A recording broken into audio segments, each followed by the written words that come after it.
तो बच्चों लोग आज क्लास का टॉपिक रहेगा, हमको पढ़ना है अबाउट ऑनेशन थेरेपी। उसका ट्रेंड है, उसका जो एक्सेप्शन है यानी जो स्पेशल केसेस है अलोंग द पीरियड में उसको हम जानेंगे। ठीक है, लास्ट सेशन में लोग क्या सीखे थे? एक्सेप्शन जो होगा अलोंग द ग्रुप में हम लोग सीख चुके हैं। आज का मोटिव है अलोंग द पीरियड में जो एक्सेप्शन होता है उसको खत्म करना। ठीक, अब ध्यान देना। तो अगर हम बात करते हैं अलोंग द पीरियड में, तो पहला जो एक्सेप्शन अराइज होता है यानी पहला जो स्पेशल केस अराइज होगा वो होगा आपका ग्रुप 2 एंड ग्रुप 13 में। ठीक है, तो ग्रुप 2 का कॉन्फ़िगरेशन क्या है आपके सामने लिखा हुआ है। क्या होता है? नोबल गैस होता है और उसके साथ क्या होता है? NH2 होता है। क्या होता है? चलो NH2 होता है। ठीक है, उसके बाद बात करते हैं हम लोग ग्रुप 13 क्या होता है चलो। तो नोबल गैस होता है, NH2 होता है और NP1 होता है। तो कहीं ना कहीं दिख रहा है कि ये दोनों एडजेसेंट एलिमेंट होता है। ये दोनों क्या होता है? एडजेसेंट होता है आपस में। ग्रुप 2 ग्रुप 13 क्या होता है? एडजेसेंट होता है। ठीक है, कब तक? टिल पीरियड नंबर 3 तक। पीरियड नंबर 4 के बाद ग्रुप 2 का एलिमेंट कैल्शियम होता है और यहाँ पे गैलियम होता है। तो इसके बीच में आपका डी ब्लॉक एलिमेंट आता है, इसमें 10 डी ब्लॉक एलिमेंट आ जाएगा। ठीक है, इसमें 10 डी ब्लॉक एलिमेंट आ जाता है। ठीक है, तो वो बाकी बेरिलियम बोरोन मैग्नीशियम एल्यूमिनियम क्या है? आपस में एडजेसेंट होता है। ठीक है, तो आपको पता है कि कहीं ना कहीं ग्रुप 2 है, तो ग्रुप 2 में क्या है? ग्रुप 2 में आपका NH2 फुलफिल है। आप फुलफिल से इलेक्ट्रॉन निकाल रहे हो तो फुलफिल क्या होता है? स्टेबल स्टेट होता है। क्या होता है? स्टेबल होता है। तो वहां से इलेक्ट्रॉन निकालना क्या होता है? डिफिकल्ट हो जाता है। इसलिए क्या होता है? ग्रुप 2 का जो अनिश्चित है वो ग्रुप 13 को क्रॉस करेगा। लेकिन कब तक? ये बहुत इंपॉर्टेंट है, कब तक? ये हर जगह मत करना, ये आप फॉलो करोगे टिल पीरियड नंबर 4 तक। यानी ये जो भी हम सीख रहे हैं बस पीरियड नंबर 4 तक ही अप्लाई करना है। पीरियड नंबर 4 के बाद मत करना। आपको समझाने के लिए मैं नीचे लिख दिया हूँ। ठीक है, मैं क्या बोल रहा हूँ समझो आप। पीरियड नंबर 4 का मतलब क्या होता है? चलो कि आपका बेरिलियम बोरोन से बड़ा हो जाएगा, मैग्नीशियम एल्यूमिनियम से बड़ा हो जाएगा और कैल्शियम का वैल्यू आपके गैलियम को क्रॉस कर देगा। ठीक है, बट ध्यान देना, ये पीरियड नंबर 4 के बाद यानी स्ट्रोंशियम और बेरियम इसको अप्लाई मत करना, उसमें नहीं होता है। यानी स्ट्रोंशियम से बड़ा वैल्यू किसके लिए हो जाएगा? तो स्ट्रोंशियम से बड़ा वैल्यू हो जाएगा चलो किसके लिए? तो हो जाएगा इंडियम का। सिमिलरली बेरियम से बड़ा वैल्यू क्या हो जाएगा? थैलियम का हो जाएगा। यानी जो भी हम बात कर रहे हैं उसे अप्लाई करोगे टिल टिल पीरियड नंबर 4 तक। पीरियड नंबर 4 के बाद अप्लाई मत करना। ठीक, ये ध्यान देना। इसका बाद हम बात करें चलो और कहाँ पे एक्सेप्शन होगा। तो और एक्सेप्शन होता है चलो कहाँ पे? यहाँ पे होगा।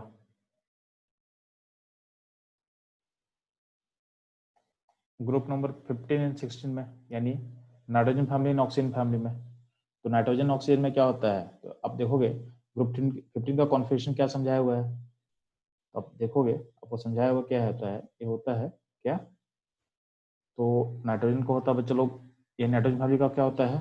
तो नोबल गैस NH2 NP3 और ऑक्सीजन फैमिली क्या होता है? NH2 NP4। तो आपको दिख रहा होगा यहाँ फील्ड है, तो हाफ फील्ड से इलेक्ट्रॉन निकालना डिफिकल्ट होता है। इसलिए क्या होता है? इसके बगल का जो एलिमेंट होता है ऑक्सीजन से, यानी नाइट्रोजन फैमिली का जो वैल्यू होता है ऑक्सीजन के फैमिली के वैल्यू से बड़ा हो जाता है।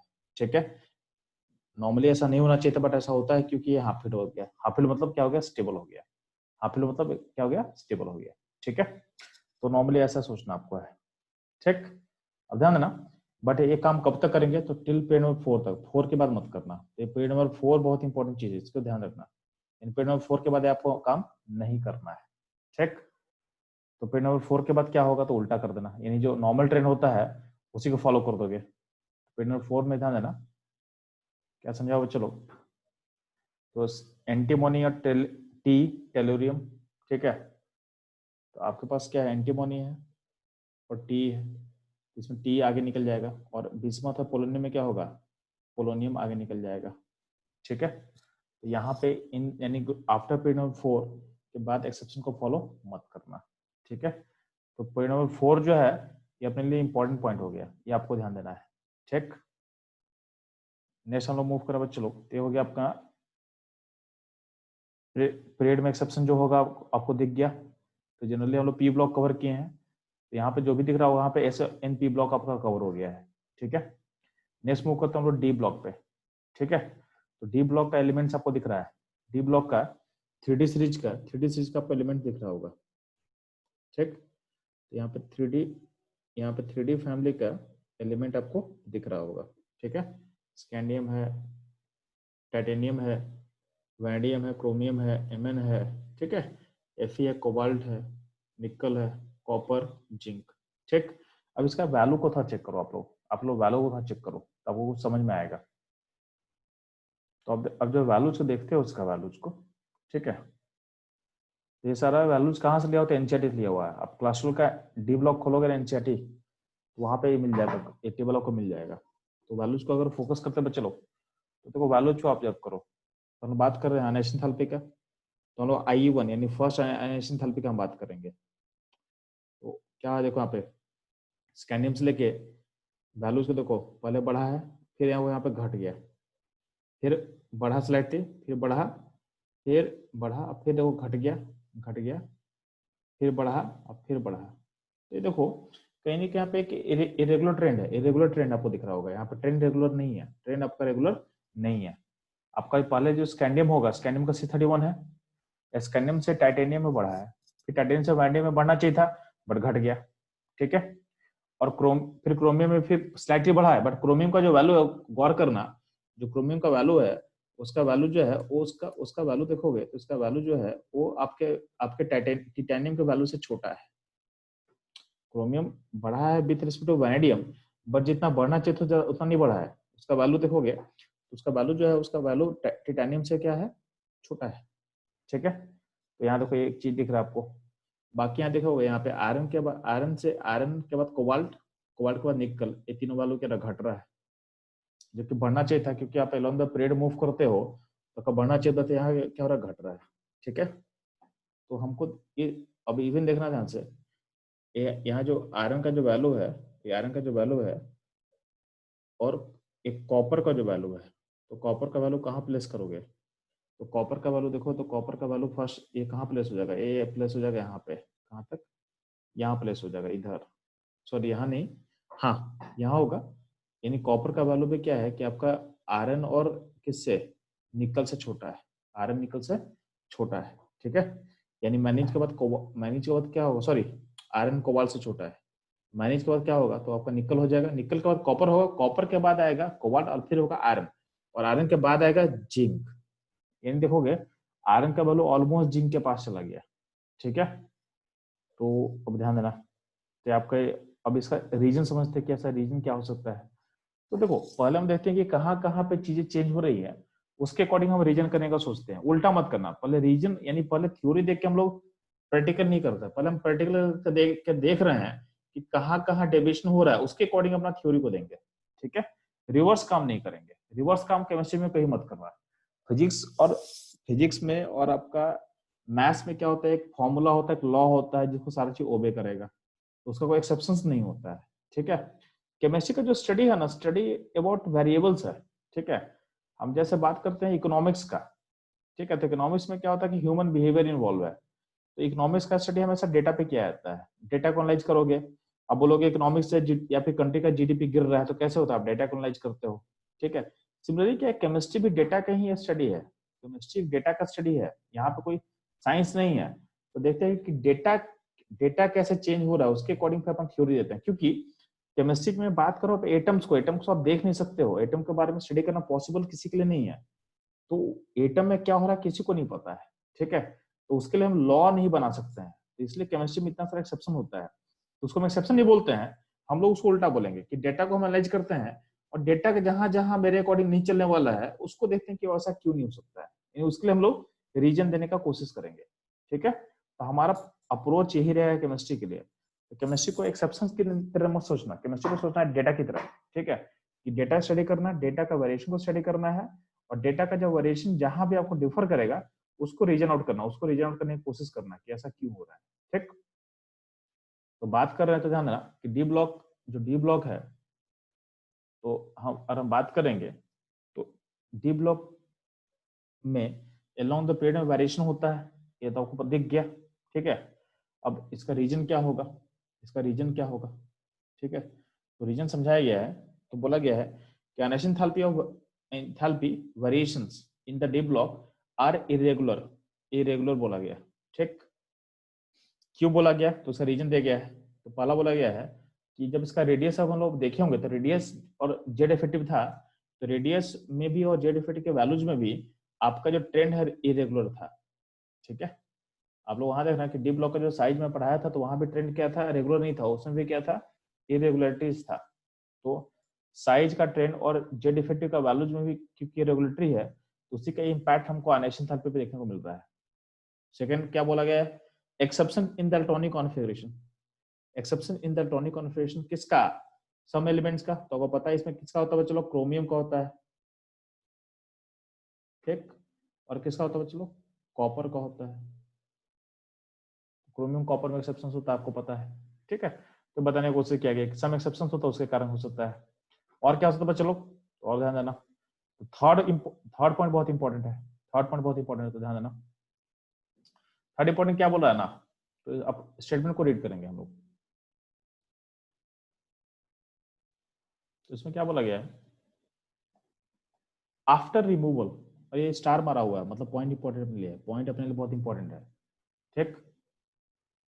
तो अब क्या बोलोगे, चलो तो बोला गया है कि after removal of one electron from NS, D block में क्या होता है, लास्ट आउटर ऑर्बिटल में एनएस होता है, NS, तो अगर एस इलेक्ट्रॉन आप निकालते हो ना, तो after removal of one electron from कहां से, एनएस, तो जो बचा हुआ जो इलेक्ट्रॉन बचेगा एनएस में ना, अगर आप आउटर मोस्ट एस में 2 इलेक्ट्रॉन होता है, एस में से अगर 2 इलेक्ट्रॉन में से आप निकाल लोगे एक इलेक्ट्रॉन को, तो उसमें से एक इलेक्ट्रॉन बचेगा, तो जो एक इलेक्ट्रॉन बचा हुआ है वो कहाँ, वो शिफ्ट हो जाता है, डी में शिफ्ट हो जाता है, डी के अंदर शिफ्ट हो जाता है।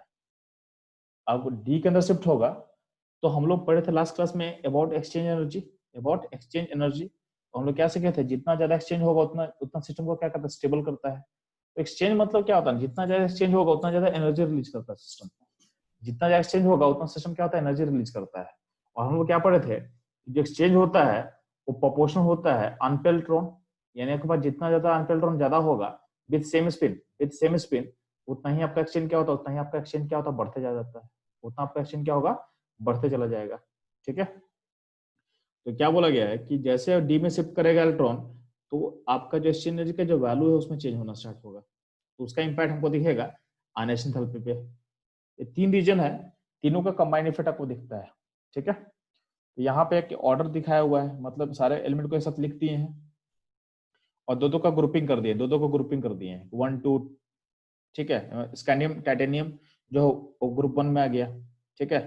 टाइटेनियम वैनेडियम के लिए 2, ठीक है, वैनेडियम क्रोमियम 3, ऐसे करके हम ग्रुपिंग कर दिए हैं। और जो ग्रुपिंग को ऑब्जर्व करोगे तो जैसे से आप लेफ्ट से राइट मूव कर रहे हो तो आपका आयनाइजेशन थेरेपी क्या हो रहा है, बढ़ रहा है, ठीक है। बट कहाँ पे एक्सेप्शन हो रहा है, तो आपका इंटरवल 2 में टाइटेनियम का वैल्यू वैनेडियम से बड़ा हो जा रहा है, इंटरवल 6 में क्या हो रहा है, आयरन का वैल्यू कोबाल्ट से बड़ा हो जा रहा है, और इंटरवल 7, ठीक है, 7 में क्या हो रहा है, कॉपर का वैल्यू निकल से बड़ा हो जा रहा है। तो ये तो इंटरवल में बात कर रहे हैं, आपको पूरा का पूरा मैंने सीरीज समझा दिया है, आपको मैंने पूरा का पूरा सीरीज समझा दिया है, ठीक है। और पूरा सीरीज भी आपको देखना हो तो आगे मैंने लिखा है, ठीक है, उसको हम लोग देखेंगे, ठीक है। अब ध्यान देना, आपको ऊपर में जो एनर्जी का जो कॉन्सेप्ट है उसको मैं समझा रहा हूँ, तो आप गौर करो वैनेडियम को, आप वैनेडियम को गौर करो, तो वैनेडियम का जो कॉन्फ़िगरेशन क्या होता है बच्चे लोग, तो वैनेडियम का कॉन्फ़िगरेशन होता है बच्चे लोग आर्गन 3d3 एंड 4s2, ये होता है इसका कॉन्फ़िगरेशन, ठीक। अब मान ले तो इसका डी में 3 है, इसका डी में 3 है और 4s में 2 है, ठीक। अब इसमें अभी एक्सचेंज कितना हो रहा है, तो एक्सचेंज यहाँ दिखाया हुआ है, तो देखना कि डी के अंदर 3 एक्सचेंज पॉसिबल है, डी के अंदर चूंकि 3 इलेक्ट्रॉन है तो यहाँ पे देखो एरो ड्रॉ करके आपको एक्सचेंज समझाया गया होगा, यहाँ पे 3 एक्सचेंज पॉसिबल है। और हम एज्यूम क्या कर रहे हैं कि बाहर का इलेक्ट्रॉन को निकालने में एनर्जी मेरे को रिक्वायर्ड होगा 675, मतलब हम मान ले रहे हैं कि 675 किलो जूल हमको चाहिए होगा आपके बाहर केस को निकालने में, ठीक है। लेकिन साथ में क्या हो रहा है, एक्सचेंज कितना, 3 एक्सचेंज हो रहा है अभी, तो हम एज्यूम कर रहे हैं कि पर एक्सचेंज 5 किलो जूल एनर्जी मेरे को मिल जाएगा। तो आपको 2 चीज मैं बोल रहा हूँ कि आउटर मोस्ट इलेक्ट्रॉन को निकालने में हमको 675 का एनर्जी हमको देना पड़ेगा, और जो पर एक्सचेंज है उससे मेरा 5 किलो जूल एनर्जी बाहर निकल सकता है। तो अभी अगर सिचुएशन देखोगे तो अभी टोटल कितना एक्सचेंज, 3 एक्सचेंज हो रहा है, तो टोटल एनर्जी कितना निकल जाएगा, 15 निकल जाएगा, 15 बाहर निकल जाएगा। तो आपको नीड था 675 का, लेकिन 15 तो आपका सिस्टम बाहर निकाल के दे दे रहा है। तो आपको एक्चुअली कितना एनर्जी आपका नीड होना चाहिए, तो होना चाहिए 675 से आप 15 माइनस कर दोगे, आप 15 माइनस कर दोगे तो बचेगा कितना, तो बचेगा आपका 660। तो इतना आपको चाहिए, इतना आपको चाहिए। लेकिन होता क्या है, जैसे आप इलेक्ट्रॉन को रिमूव करोगे, आपका जो एस का इलेक्ट्रॉन, बचा इलेक्ट्रॉन जो आपको दिख रहा है, वो जंप कर जाएगा कहाँ, जंप कर जाएगा डी में, वो डी में जंप कर जाएगा। तो आपका सिस्टम में एस में इलेक्ट्रॉन रहेगा ही नहीं, वो डी में चला आएगा। तो डी में आएगा तो अब क्या हो गया, डी में अब 4 इलेक्ट्रॉन हो गया। तो डी में अब क्या हो चुका है, 4 इलेक्ट्रॉन हो चुका है। चलो कितना हो चुका है, तो डी में अब 4 इलेक्ट्रॉन हो चुका है। ठीक, तो डी में अगर 4 इलेक्ट्रॉन हो चुका होगा तो उसमें क्या होगा, चलो तो डी में जब 4 इलेक्ट्रॉन होगा तो एक्सचेंज क्या होगा, बढ़ जाएगा, क्योंकि अनपेल्ड इलेक्ट्रॉन बढ़ चुका है। जितना ज्यादा अनपेल्ड इलेक्ट्रॉन बढ़ेगा सेम स्पिन के साथ, उतना ही क्या होगा, एक्सचेंज बढ़ेगा। तो यहाँ पे एक्सचेंज क्या होगा, इंक्रीज हो चुका है। अगर एक्सचेंज इंक्रीज हो गया तो यहाँ पे कितना एक्सचेंज निकलेगा, तो आपका एक्सचेंज निकले और काउंट करोगे तो 4 इलेक्ट्रॉन के लिए कितना एक्सचेंज होगा, तो 5 × 4 कर दो तो 20 हो जाएगा। तो आपका जब इलेक्ट्रॉन निकला तो आपको 20, तो इनडायरेक्टली आपका कितना एनर्जी निकलना चाहिए था, होना चाहिए था 3 एक्सचेंज, होना चाहिए था 3 एक्सचेंज। बट होता क्या कि जैसे ऑटोमोस आप इलेक्ट्रॉन को डिस्टर्ब करते हो, निकालते हो, तो आपका बचा हुआ इसका इलेक्ट्रॉन कहाँ जंप कर गया, डी में। तो होना चाहिए था 3 एक्सचेंज, लेकिन हो कितना रहा है, तो हो रहा है आपका 4 एक्सचेंज। तो आप अल्टीमेटली कितना एनर्जी निकाल रहे हो, तो आप एनर्जी निकाल रहे हो 20। आपको नीड कितने का था, नीड था 675 का। तो 20 बाहर, आप 20 तो उसमें सिस्टम खुद प्रोवाइड कर दे रहा है। तो 20 प्रोवाइड कर रहा है, तो एक्चुअली आपको कितना जरूरत होगा, तो आपको जरूरत होगा 655 का। तो पॉइंट ये कि जैसे पॉइंट में आपको समझाना चाहता है कि जैसे आप आउटरमोस्ट इलेक्ट्रॉन को निकालते हो तो बाहर का एस इलेक्ट्रॉन जब डी में जंप करेगा ना, तो जब डी में जंप करेगा तो क्या होगा, आपका एक्सचेंज बढ़ा देगा। ठीक है, बढ़ा देगा, इन केस ऑफ वैनेडियम बढ़ा देगा। उसका जो वैल्यू है, उसका वैल्यू जो अनशन थेरेपी का जो नीड है, पहले कितना नीड होते थे, 660 होना चाहिए था। बट ड्यू टू एक्सचेंज के बढ़ने का अब कितना नीड है, अब नीड है 655 का। तो एक आपको ये समझना है कि कहीं ना कहीं इस प्रोसेस के कारण, जो एस से जो डी में जंप हो रहा है इलेक्ट्रॉन का, उसके कारण आपका वैनेडियम का जितना नीड था उससे अब नीड कम है, उससे नीड कम है। इसलिए क्या होता है, वैनेडियम का जो वैल्यू है वो टिटेनियम से क्या होता है, कम हो जाता है। तो इसका वैनेडियम के लिए आप एक एक्सप्लेनेशन दोगे, वैनेडियम का वैल्यू घटने का रीजन आपको ऐसे बोल देना है, आपको इस तरह से समझा सकते हो। ठीक है, नीचे में एक स्टेटमेंट लिखा हुआ, स्टेटमेंट क्या बच्चों लोग, कि जितना ज्यादा एनर्जी बढ़ेगा उतना आपका एनर्जी क्या होगा, निकलेगा, उतना ही क्या होगा, आपका अनएक्सटर्नल का जो नीड है क्या होगा, डिक्रीज होगा। एक्सटर्नल का मतलब क्या है, एनर्जी इवॉल्व कर रहा है, और अनएक्सटर्नल पे क्या है, जो आपको एनर्जी चाहिए। तो जितना एनर्जी सिस्टम देगा उतना आपको बाहर से एनर्जी क्या होगा, कम लेना पड़ेगा। ठीक है, तो एक्सटर्नल बढ़ने का मतलब क्या होगा, आपका अनएक्सटर्नल पे क्या होगा, जितना चाहिए उससे कुछ कम हो जाएगा। तो सेम को शॉर्ट फॉर्म में छोटे में लिख के दिखाया हुआ है कि एज एक्सटर्नल इंक्रीज करेगा, आपका अनएक्सटर्नल पे क्या होगा, आपका डिक्रीज करेगा। ठीक, तो ये रहेगा बच्चों लोग, अब ध्यान दोगे। अब हम लोग इसको थोड़ा आगे समझते हैं, तो ध्यान देना। तो ये समझाया हुआ है,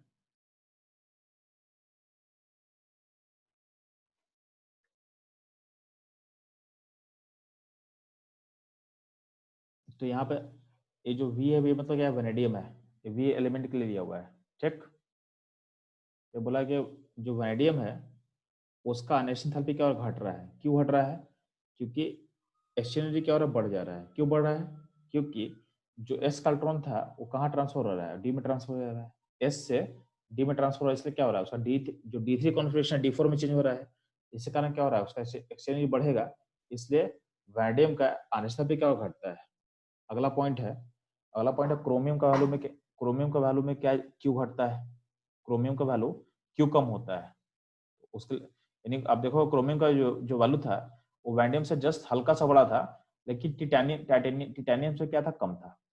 ठीक है, तो देखो, तो होता है कि क्रोमियम का कॉन्फिगरेशन ऐसा होता है 3d5 4s1। तो इसमें जब आप इलेक्ट्रॉन निकालते हो बाहर का, तो क्या होता है, तो क्रोमियम प्लस बनेगा जो कि स्टेबल कॉन्फ़िगरेशन है। इसलिए इसलिए इसलिए इसका नेशनल भी क्या होता है, लेस रहता है, मतलब टिटेनियम से क्या रहेगा, कम रहेगा। ठीक, तो ये रहेगा आपका अबाउट क्रोमियम।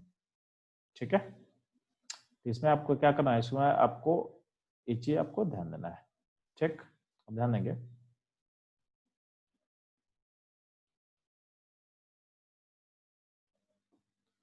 तो हम लोग ये आयनाइजेशन एंथैल्पी फर्स्ट के बारे में समझ में आ गया हम लोग को, ठीक है।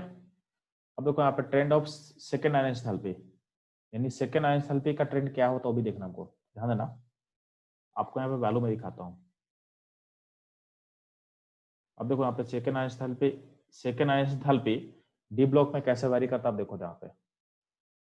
तो अलोंग द पीरियड में बढ़ना चाहिए था, तो देखो बढ़ रहा है, यहाँ से बढ़ना स्टार्ट किया, बढ़ रहा है, बढ़ा।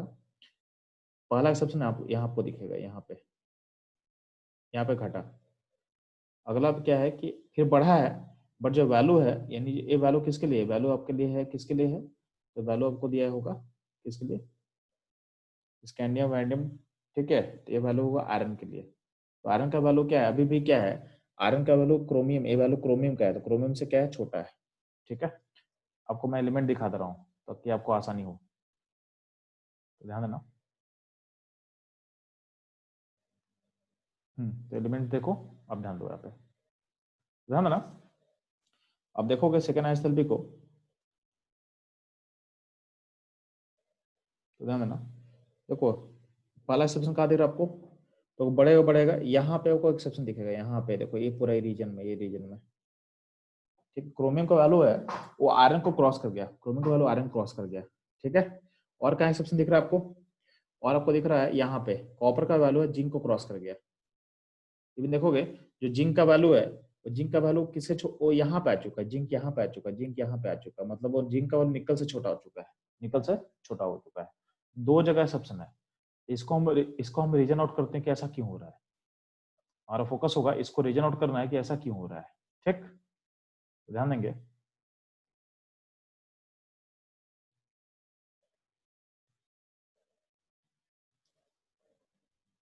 तो पहला अनुभव करें कहाँ पे, चलो तो पहले तो यहाँ पे बोला गया कि Mn, Fe और क्रोमियम, इसमें जो क्रोमियम का वैल्यू है वो आयरन को भी क्रॉस करके आगे जंप कर गया है, ठीक है। लॉजिकली होना चाहिए क्रोमियम को Mn के पीछे, पर क्रोमियम का वैल्यू Mn और Fe दोनों क्रॉस कर गया है। तो इसका रीजन समझोगे कैसे क्यों हो रहा है, तो यहाँ देखो समझाया हुआ है, समझाया क्या हुआ है, चलो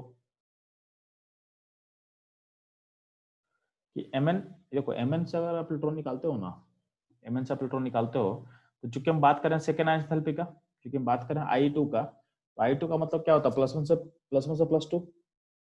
तो जब Mn प्लस से Mn+2 जब जंप करेगा ना, तो होता क्या है कि आपका जो Mn प्लस का क्या होता है, D5S1 होता है। और आपको पता है कि Mn प्लस जब D5S1 होगा तो उसका s का इलेक्ट्रॉन D में जंप कर जाएगा, तो एक्चुअली होता क्या है, D6 हो जाएगा। इसमें मैं बोल रहा हूँ कि Mn प्लस क्या होता है, D5S1 होता है। लेकिन हम क्या बोले कि जब +1 बनता है तो हम लोग क्या सीखे थे जो सभी, कि s का इलेक्ट्रॉन D में ट्रांसफर कर देना, s का इलेक्ट्रॉन D को ट्रांसफर कर देना, तो क्या हो गया है, D6 हो चुका है, ठीक है। तो Mn प्लस से जब Mn प्लस D6 हो चुका है और Mn+1 से जब +2 बनेगा तो D5 होगा। तो इस प्रोसेस में आपका जो एक्सचेंज एनर्जी है उसमें कोई लॉस नहीं हो रहा है, इसमें आपका एक्सचेंज एनर्जी का कोई लॉस नहीं है, ठीक है। D5 से DC से क्योंकि अनपेड इलेक्ट्रॉन सेम ही है ना, D5 में अनपेड कितना है, D5 में भी देखोगे सेम, मतलब अनपेड का मतलब सेम स्पिन के साथ। तो इसमें भी क्या है, अपर स्पिन से 5 अभी भी है, 5 अभी भी है। इसमें मैं दिखा नहीं पा रहा हूँ, लेकिन आपको समझ में आना चाहिए कि DC में आप ड्रॉ करना, आप देखोगे तो उसमें आपका आपका जो ऊपर का स्पिन का भी 5 इलेक्ट्रॉन है D6 में, और D5 में ऊपर का स्पिन का भी 5 इलेक्ट्रॉन है। तो ऊपर का स्पिन का इलेक्ट्रॉन में कोई चेंज नहीं हो रहा है, इसलिए इस प्रोसेस में कोई एनर्जी का लॉस नहीं हो रहा है, ठीक। अब लेकिन जब क्रोमियम प्लस से क्रोमियम+2 का बात करते हैं, तो क्रोमियम प्लस D5 होता है, क्रोमियम+2 क्या होता है, D4 होता है। इस प्रोसेस में एक तो स्टेबल है, दूसरा क्या है कि जब D5 से D4 जाएगा तो एक्सचेंज घटेगा तो क्या होगा, एक्सचेंज का लॉस होगा, तो क्या होगा, एक्सचेंज का लॉस मतलब अनएक्सचेंज पे क्या होगा, तो आपका अनएक्सचेंज पे बढ़ जाएगा, आपका अनएक्सचेंज पे क्या होगा, बढ़ जाएगा। सिमिलरली बात करते हैं हम जिंक निकल कॉपर का, तो जिंक प्लस, जब हम सेकेंड अनएक्सचेंज का बात करते हैं तो जिंक से जिंक+2 जाते हो, तो जिंक से जब जिंक+2 जाओगे तो आपका D10 से S1 है, तो कहीं ना कहीं आपका एक स्टेबल कॉन्फिगरेशन को आप अचीव कर रहे हो, पहला पॉइंट। सेकंड पॉइंट है कि इस प्रोसेस में कोई भी एक्सचेंज का लॉस नहीं हो रहा है, क्योंकि डी का कॉन्फिगरेशन कोई चेंज नहीं हो रहा है, ठीक। लेकिन वही आप बात करोगे कॉपर का, तो कॉपर+1 क्या है, D10 है। कॉपर+1 क्या है बच्चे लोग, तो आपको दिख रहा होगा D10 है, कॉपर+1 D10 है, और क्या स्टेबल है, क्या बच्चे लोग, स्टेबल है, ठीक। तो एक तो D10 है, दूसरा क्या स्टेबल है। अब ये जब कॉप प्लस 2 जाएगा तो क्या D9 हो जाएगा। तो ये क्या है, आप एक तो स्टेबल से निकाल रहे हो तो उसमें उसको दिक्कत होगा निकलने में, प्लस जब D10 से D9 जाएगा तो आपका एक्सचेंज क्या होगा, उसमें लॉस करेगा। इसके कारण क्या होता है, कॉपर का वैल्यू काफी बढ़ जाता है, इसलिए कॉपर हाईएस्ट चला जाता है, उसका IE2 हाईएस्ट चला जाता है। और जिंक में जैसा कुछ कोई चेंज नहीं है, इससे जिंक का वैल्यू निकल से भी पीछे आता है, निकल से भी पीछे आता है। ठीक है, ये आपका रीजन इसका हो सकता है। अब इसको अगर पूरा कंप्लीट I2 हम दिखा दे ऑर्डर, तो आपका कंप्लीट I2 का ऑर्डर यहाँ पर आपको दिख रहा होगा। ठीक है, ये आपका कंप्लीट I2 का ऑर्डर है, इसको आप देख सकते हो। चेक, एक्सेप्शन कहाँ का दिखा, क्रोमियम का जंप एक दिखा है और दूसरा जिंक पीछे आ गया, जिंक पीछे आ गया। तो ये आपका I2 का ऑर्डर है in the D block, in the D block. Check, अब ध्यान मत चलो, अगर हम बात करते हैं I3 का, तो I3 का ऑर्डर जो होता है वो बता दिया गया है। तो I3 का ऑर्डर में देखोगे तो आपको दिखेगा कि जो आपका जो Mn है ना, Mn में जंप हो रहा है, Mn में जंप हो रहा है। चेक, Mn में जंप हो रहा है, और क्या जंप हो रहा है बच्चों लोग, आपका क्रोमियम जंप किया है, तो Mn और क्रोमियम का जंप कर रहा है। चेक, यानी क्रोमियम यहाँ पहुंच चुका है और Mn यहाँ पहुंच चुका है, तो रीजन क्या होगा। तो देखो पहले बात है कि Rn पीछे क्यों आया, Rn पीछे क्यों, तो समझो यहाँ पे। तो अगर हम बात करते हैं I3 का, तो Rn घटा क्यों, तो बोला गया कि Rn+2 से जब +3 अब जाते हो ना, तो Rn+2 क्या होता है, Fe+2 3d6 होता है, और Fe+3 क्या होता है 3d5 होता है। तो इसमें देखोगे, इसमें बॉक्स बनाकर दिखा दिया गया है कि इसमें देखो जो ऊपर का स्पिन का है, यहाँ भी 5 इलेक्ट्रॉन है ऊपर का स्पिन का, और यहाँ भी 5 इलेक्ट्रॉन है ऊपर के स्पिन का। इस प्रोसेस में आपका जो एक्सचेंज एनर्जी का कोई लॉस नहीं है, इसमें एक्सचेंज का कोई लॉस नहीं है। ठीक है, लेकिन वही बात करते हैं अगर हम लोग किसका, Mn में क्रोमियम में, तो बोला यहाँ बोला गया है कि I3 और Mn क्रोमियम बढ़ क्यों जाता है, तो यहाँ समझाया गया है। अब देखोगे कि Mn+2 में क्या बोला गया है, तो ध्यान देना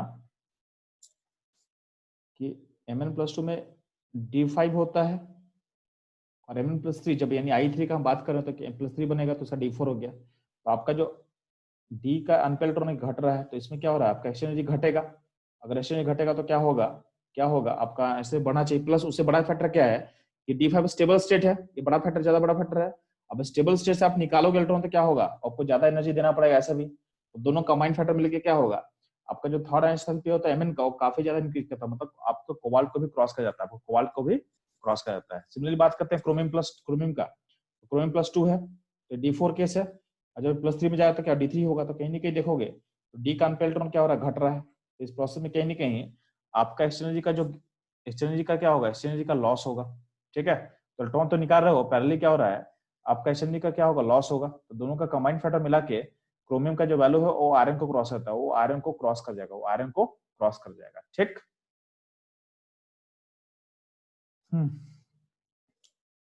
अब ध्यान देना, एक और चीज ध्यान देना, तो ये हो गया आपका डी ब्लॉक के बारे में सारा चीज, डी ब्लॉक के बारे में सारी चीज। इसमें अगर बात करते हैं एफ ब्लॉक में तो हम लोग सिर्फ बात करेंगे लैंथेनाइट्स का, यानी एफ ब्लॉक का पहला सीरीज लैंथेनाइट सीरीज। तो उसमें बोला गया है कि लैंथेनाइट सीरीज में आपको ज्यादा कुछ नहीं सोचना है। तो इसमें क्या होता है, जनरली क्या होता है कि सीरियम यानी पहला लैंथेनाइट का सीरीज एलिमेंट 58 से ल्यूटेनियम तक, एलियू तक 71 तक आपका, यानी ये सारा सेम पीरियड में है। तो जब सेम पीरियड में होगा तो बोला गया कि चूंकि जेड इफेक्टिव इंक्रीज कर रहा है, चूंकि जेड इफेक्टिव इंक्रीज कर रहा है, तो आपका जो आयनाइजेशन एंथैल्पी भी है वो भी क्या होगा, इंक्रीज करता है। यानी इसमें आपको एक्सेप्शन नहीं है, कुछ होगा भी तो हमको जानना नहीं है। ठीक है, आपको ये सोचना है कि सीरियम से लेकर एलियू तक में आपको आपका जो आंसर भी है वो आपका इंक्रीज करता जाएगा। ठीक है, आपका इंक्रीज करता जाएगा। ठीक है, तो ये रहेगा सारा अलोंग द पीरियड में जितना भी स्पेशल केसेस था हम लोग डील कर लिए। ठीक है, ये रहेगा all about special cases of ionization enthalpy. Next session में हम लोग स्टार्ट करेंगे आयनाइजेशन एंथैल्पी के एप्लीकेशंस। ठीक है, तो एक सेशन लगेगा हमको एप्लीकेशन समझाने में, उसके बाद हम लोग मूव कर जाएंगे इलेक्ट्रॉन गेन एंथैल्पी पे, जो अपना लास्ट टॉपिक रहेगा। ठीक है, चलो।